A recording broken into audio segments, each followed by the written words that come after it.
आजचा हा व्हिडिओ आपला थोडा लांब असणार आहे, परंतु संधी या टॉपिकवरती आजचा आपला हा व्हिडिओ पाहिल्यानंतर तुम्हाला दुसरा कुठलाही व्हिडिओ या टॉपिकवरती पाहण्याची गरज भासणार नाही, हे मी तुम्हाला सांगू शकतो. संधी हा टॉपिक जो आहे हा मराठी व्याकरणातील खूप सोपा टॉपिक वाटतो, परंतु याच्यामध्ये काही नियम महत्वाचे आहेत. ते नियम आपण जेव्हा स्टडी करत असतो त्यावेळेला आपण काय करतो, स्किप करतो, कारण त्यावेळेला आपल्याला ते अवघड वाटतं. परंतु ज्या वेळेला परीक्षेमध्ये त्याच टॉपिकवरती प्रश्न विचारला जातो, त्याच नियमावरती प्रश्न विचारला जातो, तिथं सुद्धा आपल्याला काय करावं लागतं, मग ज्या वेळेला आपण स्टडी करताना त्याला स्किप केलेलं असते, तिथं सुद्धा त्याच प्रश्नाला आपल्याला स्किप करावं लागतं. आणि स्किप केल्यामुळे काय होतं की ज्या विद्यार्थ्यांनी त्या टॉपिकवरती भर देऊन तो टॉपिक क्लिअर केलेला आहे त्या विद्यार्थ्यांना तो प्रश्न आलेला असतो, आणि हेच प्रश्न काय ठरवत असतात, हेच प्रश्न आपले मेरिट लिस्ट ठरवत असतात. त्यामुळे आपण संधी या टॉपिक मधील पूर्णच्या पूर्ण काय नियम क्लिअर करणार आहे. तर थोडा व्हिडिओ लांब असणार आहे, शेवटपर्यंत बघा. तर आपण यापूर्वी स्वर संधी शिकलो. स्वर संधी शिकण्यापूर्वी आपण स्वर काय असतात हे शिकून घेतलेलं आहे. तर स्वर संधी मधलाच आपले 3 महत्वाचे नियम बाकी आहेत. तर ती कोणते? गुणादेश, यनादेश आणि वृद्धादेश. मग गुणादेश काय असतं, यनादेश काय असतं आणि वृद्धादेश काय असतं? ज्या वेळेला परीक्षेमध्ये प्रश्न येतो की खालीलपैकी एखादा प्रश्न दिलेला असतो आणि त्याचे ऑप्शन दिलेले असतात की खालीलपैकी या शब्दाची संधी कोणती ती ओळखा. तिथं स्वर संधी, व्यंजन संधी आणि विसर्ग संधी या 3 ऑप्शन पैकी कुठलंही ऑप्शन नसून चौथंच ऑप्शन तिथं आपल्याला दिसतं. ते कोणतं? गुणादेश, यनादेश, वृद्धादेश. आपल्याला माहित असते की हे स्वर संधी आहे, परंतु स्वर संधी मधला हा गुणादेश आहे, यनादेश आहे की वृद्धादेश आहे हे आपल्याला त्यावेळेला माहिती नसतं. त्याच्यामुळे आपला तो काय होतो, क्वेश्चन सुटला जातो, स्किप केला जातो, आपला तो प्रश्न चुकीचा ठरला जातो, आणि त्याच्यामुळं काय होतं की आपल्याला एक्झाम मध्ये मेरिट लिस्ट मधून वगळलं जातं. त्यासाठी गुणादेश, यनादेश आणि वृद्धादेश या 3 संधी सुद्धा, स्वर संधी मधल्या ज्या 3 संधी आहेत ह्या शिकणं सुद्धा खूप महत्वाचं आहे. तर आपण त्याच या व्हिडिओच्या माध्यमातून शिकणार आहे. तर चला आपण सुरू करूया. गुणादेश संधी काय असतं? गुणादेश संधी काय असते? तर गुणादेश गुणादेश हा शब्द पहिले आला कुठून?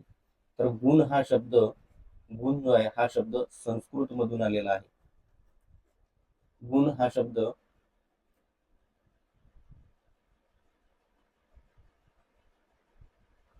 संस्कृत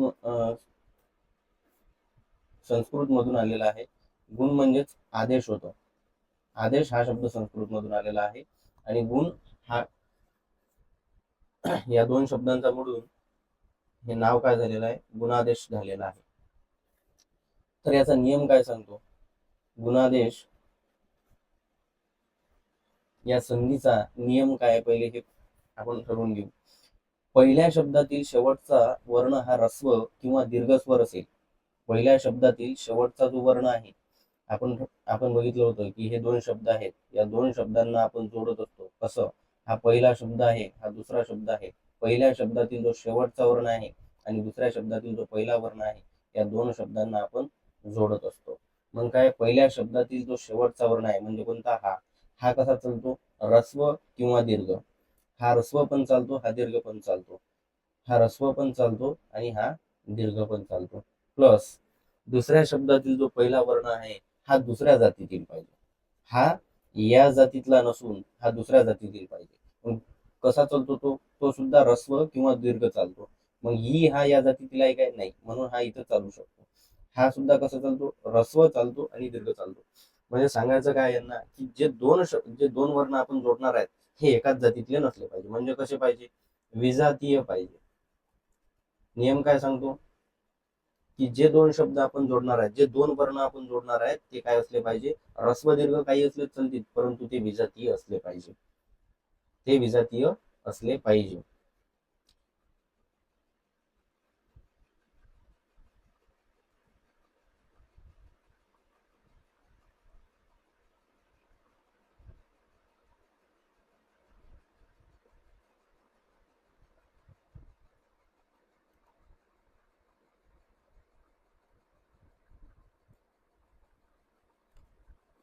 नियम काय सांगतो की नियम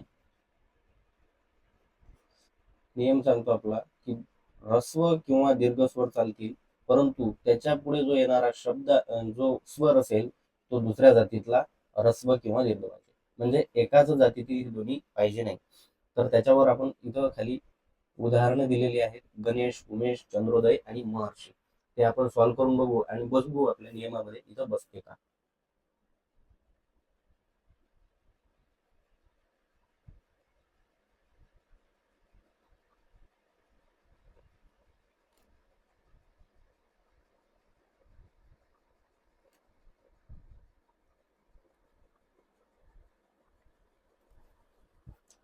मग पहिला शब्द आहे गणेश. गणेश. मग गणेश या शब्दाचे आपण स्वरसंधी शिकत असतानाच आपण शिकलो आहे की स्टेप वन काय असणार आहे. संधी ओळखायची स्टेप वन काय असणार आहे. शब्दाचा विग्रह करणे. शब्दाचा विग्रह करणे. मग शब्दाचा विग्रह करणे म्हणजे काय. एका शब्दाचे दोन शब्द करणे.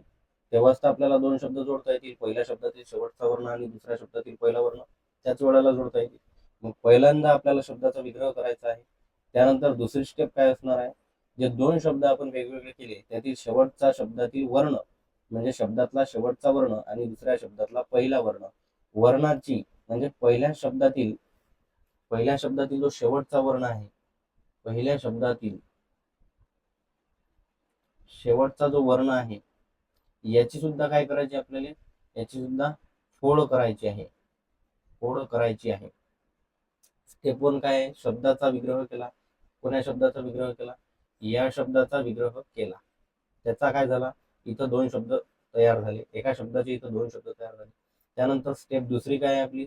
स्टेप दुसरी सांगते की पहिल्या शब्दातला जो शेवटचा वर्ण आहे म्हणजे या शब्दातला जो शेवटचा वर्ण आहे याची सुद्धा आपल्याला काय करायची आहे. फोड करायची आहे आणि त्यानंतर आपल्याला ती संधी ओळखायची आहे.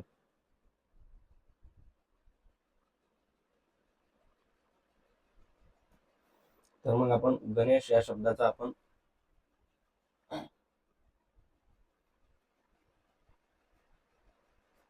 गणेश गणेश या शब्दाची आपण फोड करून बघू. गणेश या शब्दाची फोड कशी होणार आहे. विग्रह काय होणार आहे. मग स्टेप वन मध्ये आपण फोड करणार आहे गणेश शब्दाचे. गण अधिक ईश. बरोबर. गण अधिक ईश हे झाली स्टेप वन. शब्दाचे एका शब्दाचे आपण दोन शब्द केले. त्यानंतर त्यानंतर पहिल्या शब्दातील शेवटचा वर्ण हा झाला पहिला शब्द आणि यातला शेवटचा वर्ण कोणता आहे. यातला शेवटचा वर्ण न आहे. न ची आपण काय करणार आहे स्टेप टू मध्ये. न ची सुद्धा फोड करणार आहे. मग या न ची फोड कशी होते. न मध्ये काय मिसळलेलं आहे. न ला लंगडं केलं आणि इथं अ मिसळलेला आहे. बरोबर. न ला आपण लंगडं केलं याच्यामध्ये आपल्याला अ मिसळलेला दिसतो. बरोबर. आणि हे प्लसचं चिन्ह आता जसंच्या तसं आपण समोर घेतलं. दुसऱ्या शब्दातल्या पहिल्या वर्णाची आपल्याला फोड करायची गरज नाही. तो जसाच्या तसा घेतला तरी चालतो.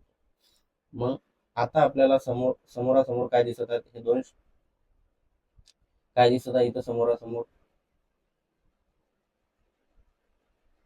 आता आपल्याला समोरासमोर इथं दिसत आहे अ अधिक ई. अ अधिक ई. मग आपल्या नियमामध्ये बसते काय. काय सांगतो आपला नियम की पहिल्या शब्दातील शेवटचा वर्ण हा कसा असला पाहिजे. ह्रस्व चालतो दीर्घही चालतो. मग इथं ह्रस्व भेटलेला आहे आपल्याला. दुसऱ्या शब्दातील जो पहिला वर्ण आहे हा सुद्धा ह्रस्व चालतो आणि दीर्घ सुद्धा चालतो. मग भेटला का आपल्याला. इथं दीर्घ भेटला. कसाही चालतो. ह्रस्व दीर्घ कसाही चालतो. परंतु फक्त अट काय आहे की एका जातीतले नसले पाहिजे. विजातीय असले पाहिजे. मग इथं दोन्ही हे विजातीय आहेत का. विजातीय आहेत. दोन्ही स्वर आहेत काय. स्वर आहेत. मग याच्यातून सगळ्यात पहिल्यांदा आपल्याला काय समजलंय. स्वर संधी आहे. कोणती संधी आहे. स्वर संधी आहे. स्वर संधीमध्ये स्वर संधी हा जर ऑप्शन मध्ये स्वर संधी नसेलच तर मग तुम्हाला 100% इथं काय असणार आहे. गुणादेश संधी असणार आहे. मग स्वर संधीमध्ये कुठली संधी आहे तर गुणादेश संधी आहे. दोन्हीही स्वर आहेत. दोन्हीही स्वर आहेत. स्वर असल्यानंतर कसे आहेत. दोन्हीही विजातीय स्वर आहेत. दोन्हीही कसे विजातीय स्वर आहेत आणि या दोन विजातीय स्वरांपासून एक तिसराच स्वर इथं तयार होत आहे ये. एक तिसराच स्वर इथं तयार होतो तो म्हणजे ए.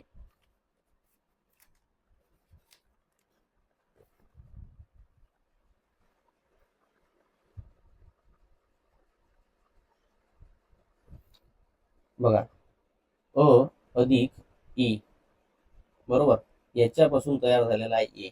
मग आता हा गणेश शब्द कसा तयार झाला हे बघा. सगळ्यात पहिल्यांदा आपण याचं गण अधिक ईश केलं. याचा आपण गण अधिक ईश केला. याच्यापासून आपल्याला न भेटला लंगडा, अ भेटला, त्याच्यानंतर इथं ई भेटला. मग ज्या वेळेला आपण या दोन शब्दांना जोडलो, त्यावेळेला आपल्याला ए तयार झाला, बरोबर. मग गण अधिक ईश, बरोबर. मग हा अ आणि ई, म्हणजे यातला अ आणि हा ई, हे दोन्ही काय होतील, लोप होतील. म्हणजे आता इथं बाकी काय आहे, लंगडा, लंगडा न आहे. गण मधला न कसा आहे, सध्या लंगडा आहे, कारण त्याचा ए तयार झालेला आहे. इथं सुद्धा ईचा ए तयार झालेला आहे, त्याच्यामुळे याचा सुद्धा संबंध नाही. इथं फक्त बाकी कोण उरला आहे, इथं फक्त श उरलेला आहे. मग हा ए याच्यामध्ये टाकला आपण, हा ए याच्यामध्ये टाकला, याचा काय झाला, गणे, याचा झाला गणे. आणि श हा जसाच्या तसा बाकी राहिला. समजलं, गणेश या शब्दाची फोड समजली.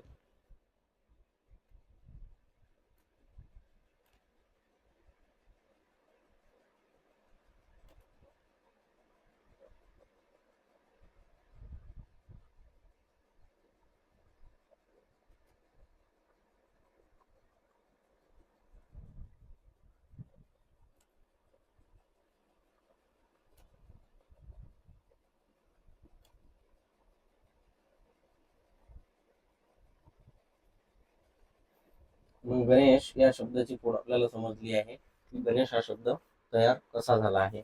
मग इथं प्रश्न काय येणार माहिती आहे का, प्रश्न येणार तुम्हाला परीक्षेमध्ये, प्रश्न कसा येईल, खालीलपैकी खालीलपैकी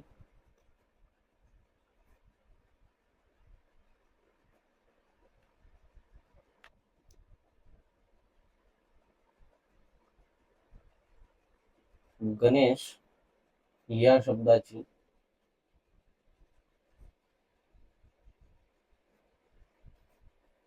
संधी ओळखा, बरोबर. असा तुम्हाला प्रश्न दिलेला असेल, त्याचे 4 ऑप्शन असतील. पहिलं ऑप्शन असणार आहे तुमचं व्यंजन संधी. दुसरं ऑप्शन असणार आहे इथं विसर्ग संधी. तिसरं ऑप्शन असणार आहे यणादेश. आणि चौथं ऑप्शन असणार आहे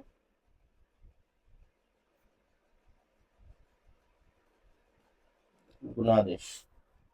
मग ज्या वेळेला आपल्याला यनादेश आणि गुणादेश काय असते हेच माहिती नसेल, आपल्याला स्वरसंधी माहित आहे, परंतु तो यनादेश आहे स्वरसंधी मधील की गुणादेश आहे हे ज्या वेळेला आपल्याला माहिती नसेल, त्यावेळेला हा क्वेश्चन आपल्याला काय करावा लागेल, परीक्षेमध्ये स्किप करावा लागेल. या दृष्टीने हे गुणादेश संधी शिकणं खूप महत्वाचं आहे. मग आपण इथं काय करणार आहे, इथं गणेश या शब्दाची फोड करून बघितली आपण. गणेश या शब्दाची फोड करून बघितली, आपल्याला समजलं अ समोर ई आला आणि याच्यापासून ए बनला. मग आपला नियम आपल्याला जर माहिती असेल की गुणादेश याचा नियम काय आहे, पहिल्या शब्दातील शेवटचा वर्ण हा ऱ्हस्व किंवा दीर्घ चालतो आणि दुसऱ्या शब्दातील पहिला वर्ण हा सुद्धा आपल्याला ऱ्हस्व किंवा दीर्घ चालतो, परंतु एकाच जातीतले ते नसले पाहिजे. मग इथं सुद्धा हा नियम परफेक्टली बसतो आणि त्यांच्यापासून एक तिसराच वर्ण तयार होत आहे. म्हणजे हा इथं नियम परफेक्ट बसतो. त्याच्यामुळे हे व्यंजन संधी नाही, हे विसर्ग संधी नाही आणि ही यनादेश नाही, ही आहे गुणादेश संधी. महत्वाचं इथं काय, इथं स्वर संधी दिलेला नाही. आपल्याला माहिती आहे की हा स्वर संधीचं उदाहरण आहे. इथं दोन्ही काय दिसत आहेत, स्वर दिसत आहेत, पण स्वर संधी याच्यामध्ये कुठं ऑप्शनच दिसत नाहीये. मग आपण इथं स्वर संधी शोधत बसणार, परंतु इथं स्वर संधीचा ऑप्शन आपल्याला दिसणार नाही. त्यावेळेला हा क्वेश्चन आपला 100% चुकणार आहे. त्याच्यामुळे स्वर संधी मधले गुणादेश, यनादेश आणि वृद्धादेश ह्या संधी शिकणं खूप महत्वाचं आहे.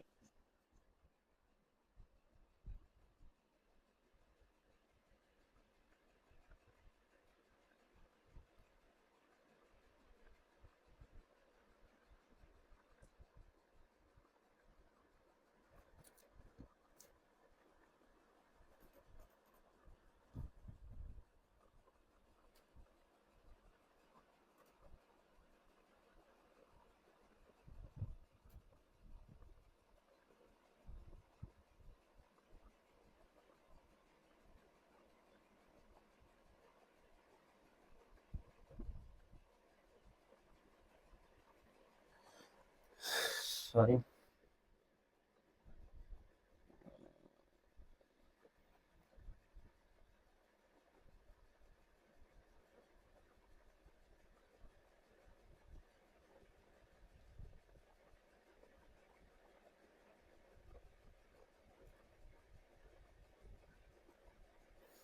तर आता दुसरा जो आपला इथं आपल्याला दुसरा जो दिलेला आहे तो उमेश हा शब्द दिलेला आहे. उमेशचं करून बघू. उमेश,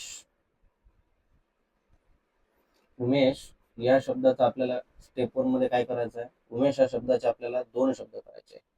उमेश या शब्दाचे आपल्याला 2 शब्द करायचे आहे. मग पहिला कसा येईल विग्रह? उमा अधिक ईश. उमा अधिक ईश. बरोबर. आता आपल्याला बघायचं आहे की स्टेप 2 काय आहे? हे झाली स्टेप 1.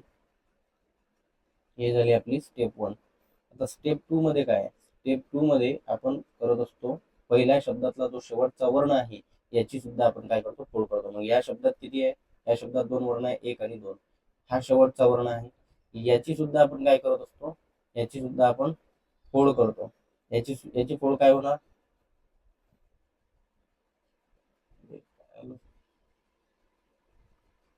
म अधिक आ. याची फोड काय झाली? म अधिक आ.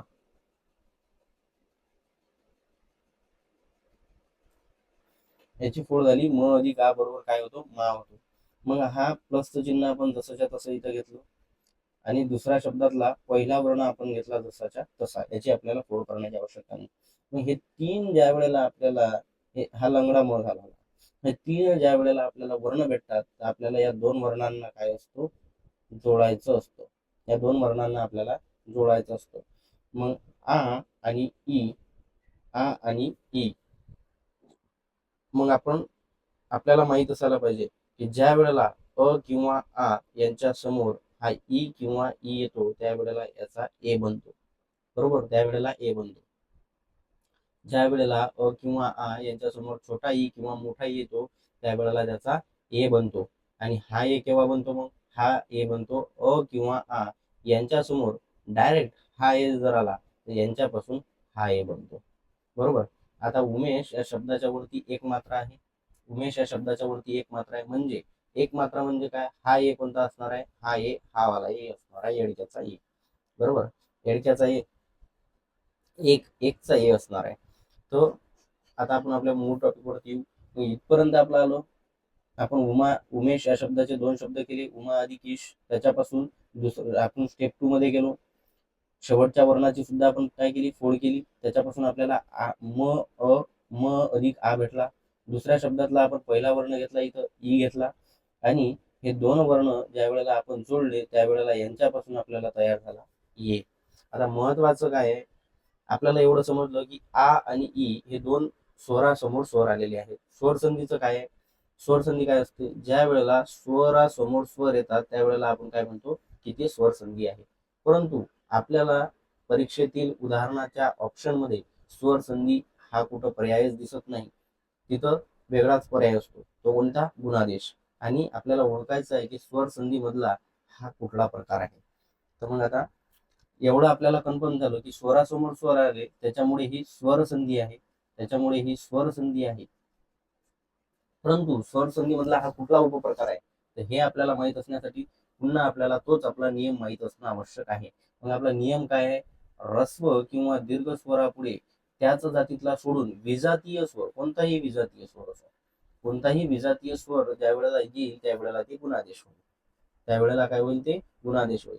2 स्वरांचा, 2 विजातीय स्वरांचा मिळून ज्या वेळेला एक तिसरा विजातीय स्वर तिसरा एक स्वर तयार होतो त्याला संस्कृतमध्ये आदेश असं म्हणतात. सॉरी, त्याला संस्कृतमध्ये आदेश असं म्हणतात. त्याच्यामुळे हे 2 जर काय झाले? विजातीय स्वर झाले आणि यांच्यापासून एक तिसरा स्वर तयार झालेला आहे आणि याला म्हटलं जाते आदेश.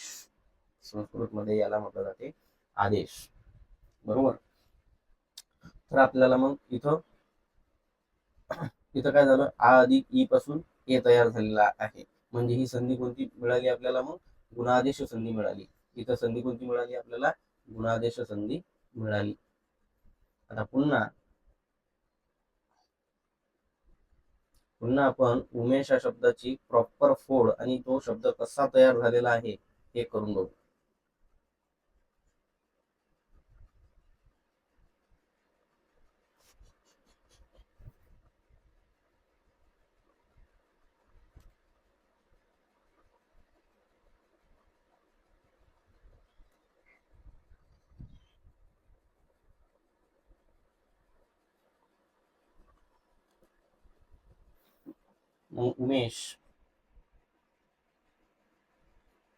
उमेश स्टेप 1 मध्ये आपण याचे 2 शब्द केले, उमा अधिक ईश, बरोबर. स्टेप 2 मध्ये आपण या शब्दाची सुद्धा काय केली? फोड केली, लंगडा केला आणि त्याच्यामधला स्वर बाहेर काढला, तो म्हणजे आ झाला. पुन्हा आपण समोरचा शब्द जो वर्ण आहे तो जसाच्या तसा घेतला. मग आपल्याला इथं काय मिळालं? इथं मिळालं आपल्याला की आ समोर ई आलेला आहे, आ समोर ई आलेला आहे आणि या आ ई चा मिळून काय बनतो? ए बनतो. हा आपला नियमच आहे. अ किंवा आ पुढे जर ह्रस्व ई किंवा दीर्घ ई जर आली तर त्याच्यापासून काय बनणार? ए बनणार.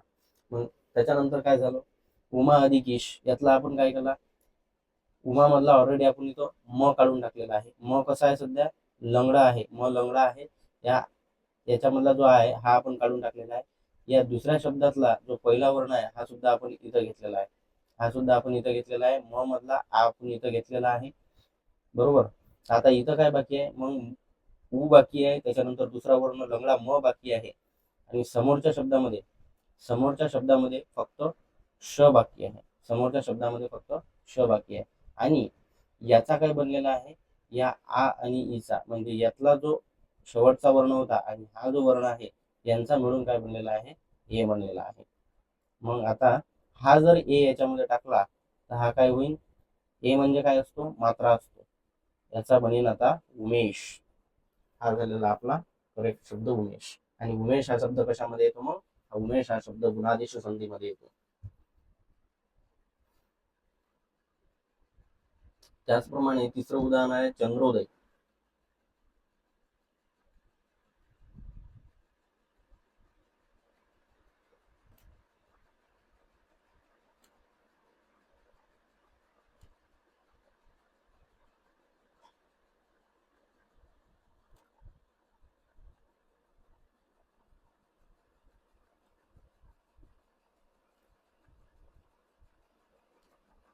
तिसरं उदाहरण कोणतं आहे? चंद्रोदय उदाहरण आहे.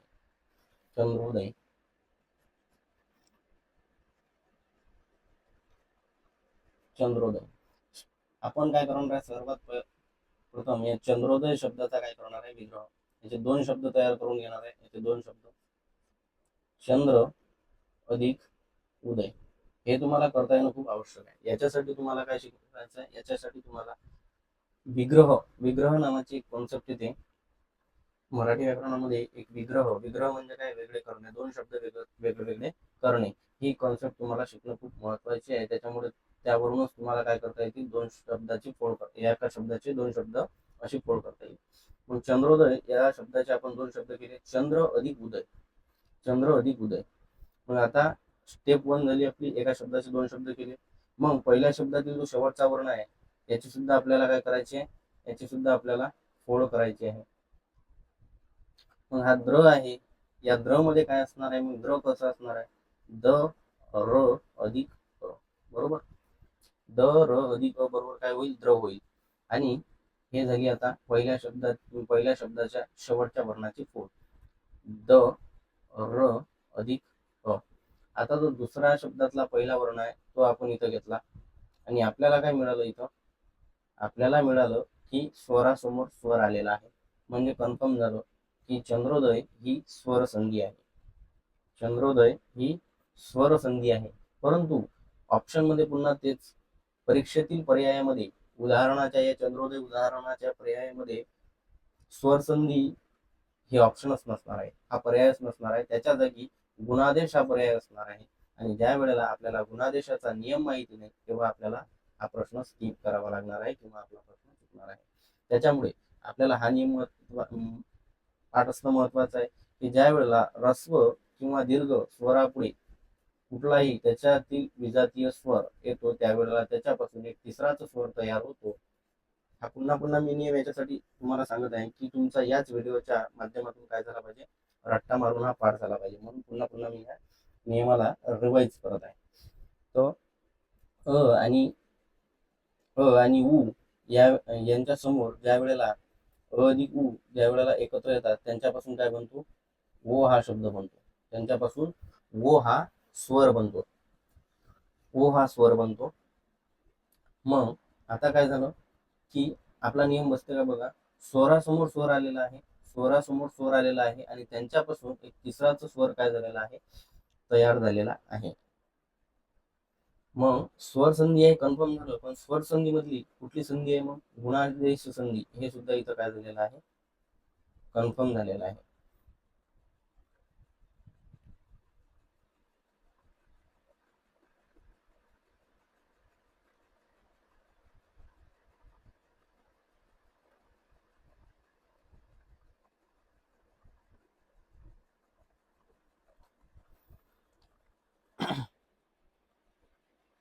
चंद्रोदय, चंद्र, चंद्र अधिक उदय, बरोबर. चंद्र अधिक उदय याच्यामधला आपण द र अधिक अ घेतला, हा उ आला, या दोघांना आपण एकत्र केलं, यांच्यापासून आपल्याला ओ भेटला. मग आता आपलं हा सुद्धा गेलेला आहे, हा सुद्धा गेलेला आहे. इथं काय बाकी आहे, मग चंद्र मधला शन बाकी आहे, द आणि र बाकी आहे, आणि हा उ आपल्याला इथं असा घ्यायचा आहे. आणि इथं शेवटच्या याच्यामध्ये काय बाकी आहे, द आणि य बाकी आहे. असा हा चंद्रोदय शब्द तयार झालेला आहे. त्यानंतर महर्षी जो शब्द आहे, याची तुम्ही स्वतः, या महर्षी या शब्दाची तुम्ही स्वतः घरी प्रॅक्टिस करून सॉल्व्ह करून बघा. हे काय तुमचं होमवर्क. महर्षी तर एकदम सोपी अशी ही गुणादेश संधी होती, एकदम सोपी.